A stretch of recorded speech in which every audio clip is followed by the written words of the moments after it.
everybody should want Christianity to be true. It's self-evident to every human that we live in a world of suffering. No matter what age you are, what circumstances you're born into, you will suffer in some manner. And almost everybody will admit that they make mistakes. On some level, they're a sinful person. And with this universal problem of sin and suffering, there's no other religion, ideology, worldview that gives a better solution, a more hopeful outcome than Christianity. The idea that the God of the universe that created everything lowered himself a little bit lower than the angels in an act of pure love to spill his blood and solve the problem of sin and suffering so that we may have a chance at life and not death.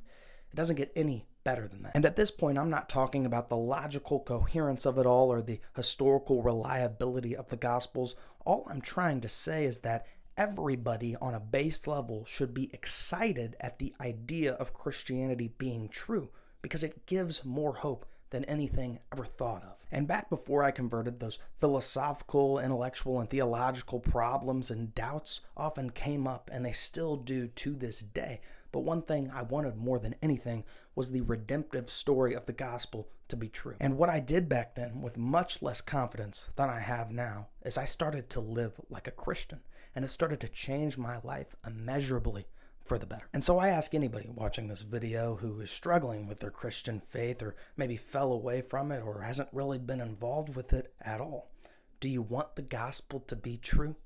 And if so, what's stopping you from stepping into it a little bit more, even if you're not fully sure? Because building off the famous ideas of Blaise Pascal, if you have even the slightest desire for Christianity to be true and you have everything to gain, you might as well give it an honest shot.